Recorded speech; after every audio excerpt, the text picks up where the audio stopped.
Good evening and welcome to the July 5th meeting of the Fitchburg City Council. I now call this meeting to order. Please be advised that FATV is conducting audio and video recording of this meeting for public broadcast. I ask that anyone in the audience who is recording this meeting please identify themselves for the record now by standing and stating your name and address. Seeing none, at this time I ask that all electronic devices be placed in silent mode.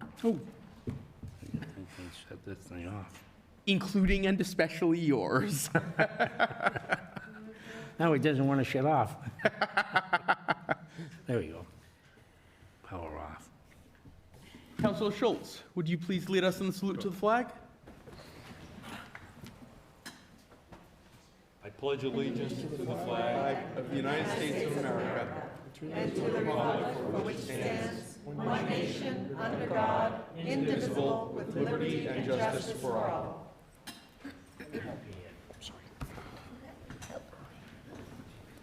Madam Clerk, would you please call the roll?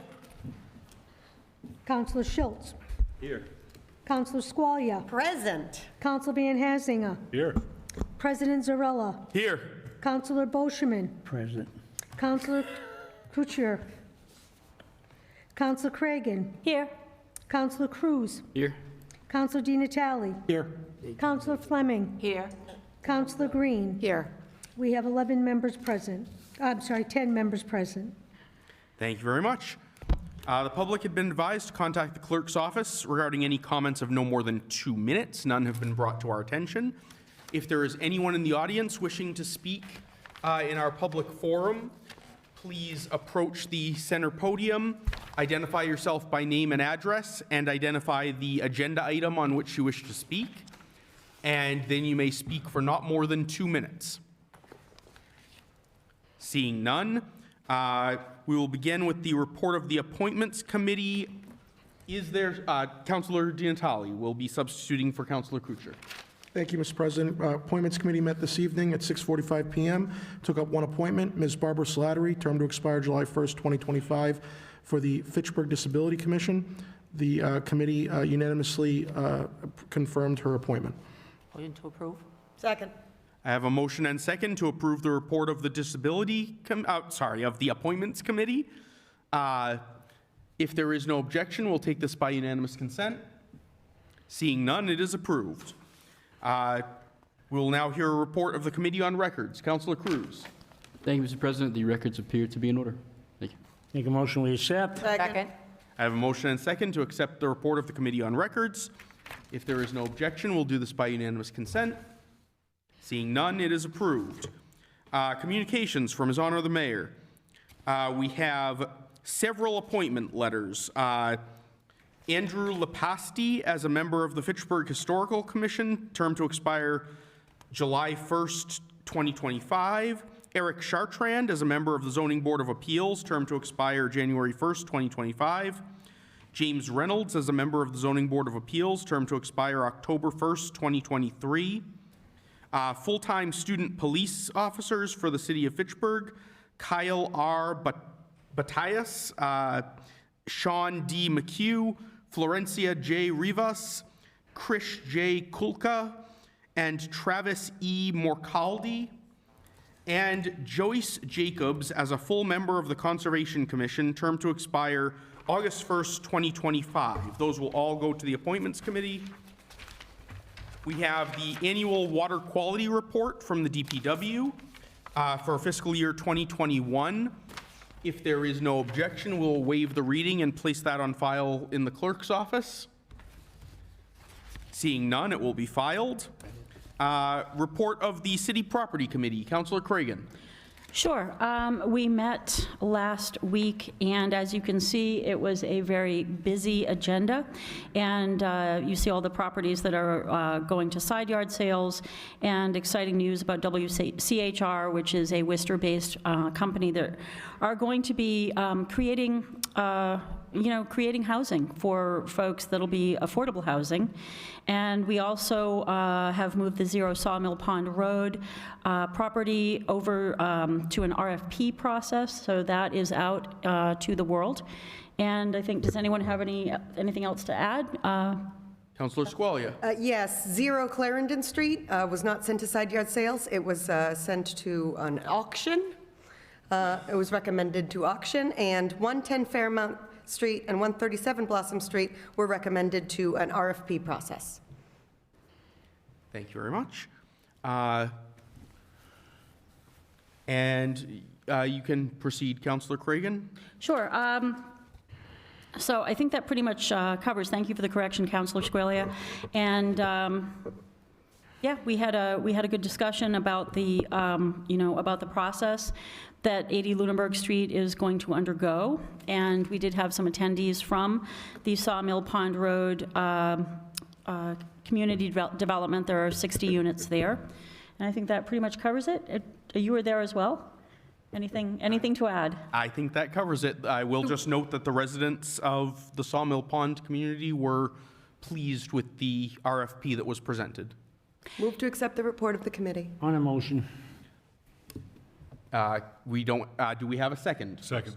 I have a motion and second. On the motion, I just want to, I'm going to vote for it all tonight. I just want to say one thing on 80, 222.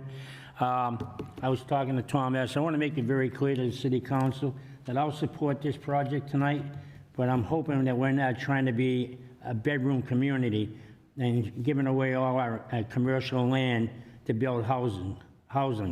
I won't support that after that, but this one here I will, because I talked to him quite a bit today, and I told him how I felt about it. But I don't want to give our commercial land away for housing. We don't have enough land for businesses as it is, and that's what I was told many years ago, and now we're giving it away. And this is commercial law. All right, that's it. That's all I have to say. Thank you. thank you. I think it's fair to say that the city is very focused on growing our commercial tax base, but I would agree, we don't want to, we want to make sure we stay focused on that as well. That said, I have a motion and second. If there is no objection, we will take this by unanimous consent. Seeing none, it is approved. Report of the Finance Committee. Councilor Ginnitalli. Thank you, Mr. President. Finance met on June 22nd and took up the following: 19522 for $2,810.60, a grant from the Mass Executive Office of Public Safety and Security Highway Safety Division grant to install and purchase and install federally approved child passenger safety seats. That was adopted. 19622, that there be and hereby is transferred from within the sum of $12,000 be transferred from police personal services to civilian dispatchers and credited to police personal services dispatcher overtime. That was adopted. That was just budgetary cleanup. 19722 was an order to transfer from within $13,500 from Human Resources Personal Services, Human Resources Generalist, and credited to the following accounts: $5,000 to HR Personal Services Overtime and $8,500 to HR Expenses Temporary Personal Services. This was to cover the services that were as a result of the transfer in jobs from the generalist to retirement.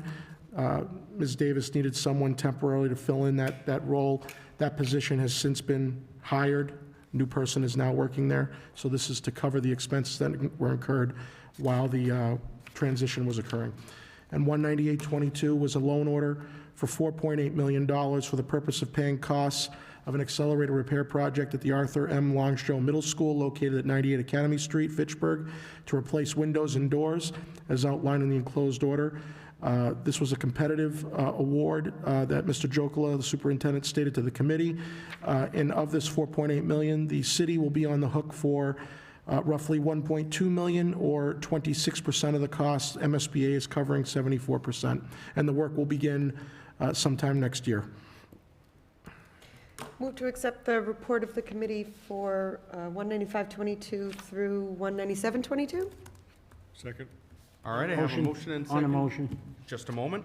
I have a motion and second to accept the recommendation of the committee as to 195, 196, and 19722. On that motion, Councilor Boschman. Oh, I was going to talk about 198 since opponent. We'll get there. Okay. So if there is no objection to the first three items, then I'll take that under unanimous consent. Seeing none, those are approved. 19822 is before the council in its first reading. Move to accept the report of the committee for 19822 and send it through its first reading. Second. On the motion. On the motion, Councilor I just want to say one thing, and since the city auditor's here, he knows how I feel. I'm hoping that the city does not have to take a loan. I hope we can come up with the cash and pay this bill right off the bat, the 1.2 million. That's what I'm hoping for. I hope we can find the money. We got ARPA. We could probably use it there. But if we can't, I hope we can find it. I prefer not to take a loan out on that 1.2 million. All right, thank you. Thank you. I have a motion and second. This is a roll call vote. Madam Clerk, would you please call the roll? Counselor Schultz. Yes. Counselor Squalia. Aye. Counselor Van Hazinga. Yes. President Zarella. Yes. Counselor Bolsherman. Yes. Counselor Cragan. Yes. Counselor Cruz. Yes. Counselor Di Natale. Yes. Counselor Fleming. Yes. Counselor Green. Yes. It passes by 10 votes. Thank you. That will be sent to its second reading at our next meeting. Now we have a request for suspension of the rules on items 20422 and 20522. So moved. Second. I have a motion and second for suspension of the rules on 204 and 20522. Madam Clerk, would you please call the roll for a two-thirds vote? Counselor Schultz. Yes. Counselor Squalia. Aye. Counselor Van Hazinga. Yes. President Zarella. Yes. Counselor Bolsherman. Yes. Counselor Cragan. Yes. Counselor Cruz. Yes. Counselor Di Natale. Yes. Counselor Fleming. Yes. Counselor Green. Yes. That's 11 yes. 10 yes. Thank you. All right, so 20422, an order that there be and hereby is transferred from within the FY22 budget, the sum of $60,000, same to be transferred from Monty Tech School Assessment and credited to Employee Benefits Medicare, is before the council. Auditor Brooks. Thank you, Mr. President, and thank you, Council, for suspending the rules on this in the other order.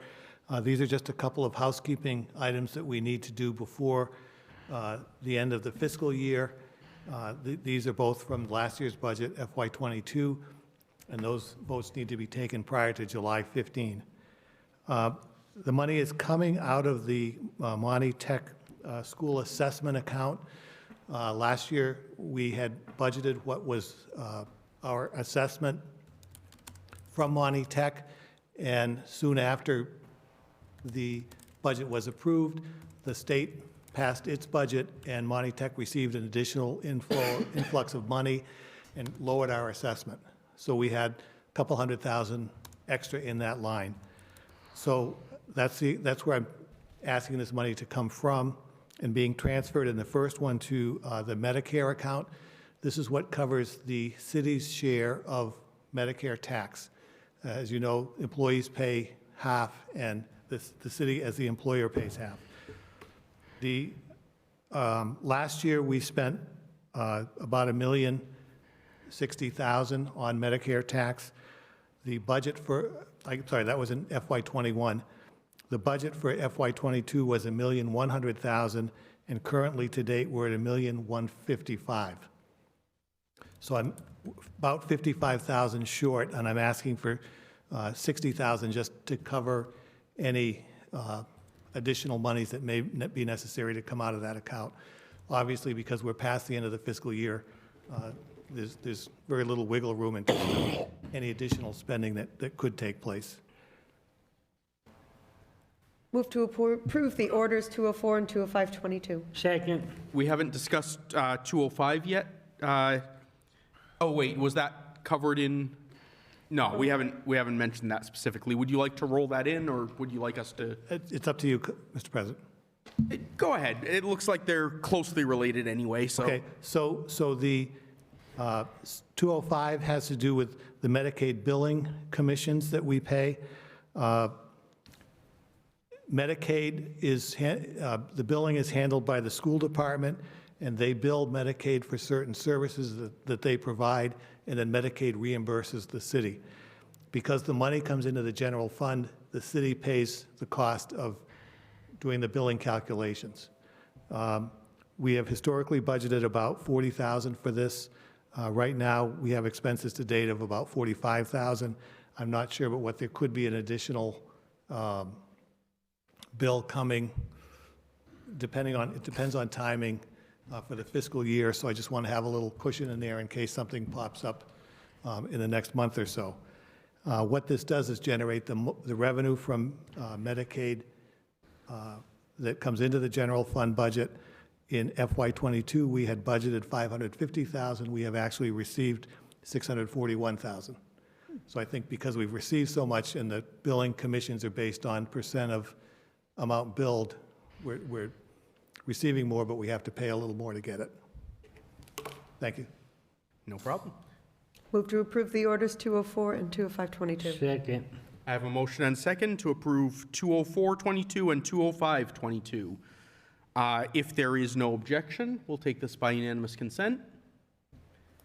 Seeing none, it is approved. Thank you. There are a number of other finance orders. If there is no objection, I will waive the reading, and they will all stand referred to finance. Seeing no objection. And we have one public safety petition, Desilets Auto Incorporated, to petition for a Class 2 dealer's license at 650 John Fitch Highway, and that will be referred to public safety. We had two announcements. I'm sorry. I know Councilor Schultz had one. It is not appearing here. Not appearing. And I don't have it. I don't have my email up, so. Okay. Yeah, I just wanted to let people know that there's going to be a new support group coming. We're going to have a meeting in August. It's called the Helping Widowed Support Group. And the initial meeting is going to be August 25th from 4 to 5:30 p.m. It's going to be at the Fitchburg State University Recreation Center, 130 North Street, and it's going to be in room 203, and it's going to be co-facilitated by Kelly Lynn and myself. Thank you very much, Counselor. Also, I think I can speak for my colleagues when I say we would like to take this opportunity to thank Fitchburg Civic Days and all of the volunteers for making this year's return of the block party and parade an enormous success. It was terrific, and we really needed that with our first year back after this whole lockdown pandemic kerfuffle that threw the world off its axis for 2 years. And I'd like to say I was also personally very glad to see such a success for the block party because it was held in memory of a very close family friend and a very good man, John Pagnotta, who passed away suddenly last year. I think this was a very fitting tribute. I'd also like to make one personal comment relative to the council. If you're watching at home, you can probably tune out at this point, but some of you may have noticed that when we have ordinances or loan orders, I've been stating them as it is before the council in its first reading, and then when someone makes a motion to send it on, I say it's going to be sent to its second or passed through its first reading. That's actually just my own personal nitpick, but it's verbiage that we've done the same way since I've been on the council, but that isn't quite right. The first reading is the first time that we have it in front of us. The second reading and third reading, under a peculiarity of our charter, is the second time that we vote on it. And when we vote to pass it through its third and final reading, then it goes to be enrolled, etc. And It's just a verbiage thing. I just, in case anyone was curious why I was saying it that way. Councilor Squalia? I mean, on that note, often on our agenda, in the parentheses, we have a suggestion of what, should be, how the petition or the order should be disposed. Perhaps in the future, it should be in parentheses to be sent to its second reading? Is that what you're suggesting? It could be, or it could be that it is in its first reading, either way. Yeah, I'll talk with our clerk and see if we can standardize that a bit. But I just wanted to mention it while I've got you all here, just in case anyone was going, what the heck is he talking about, when I've been changing the wording slightly. That's my own, Anyway, that concludes our business for this evening. Move to adjourn. Second. I have a motion and second to adjourn. There being no objection, we are adjourned.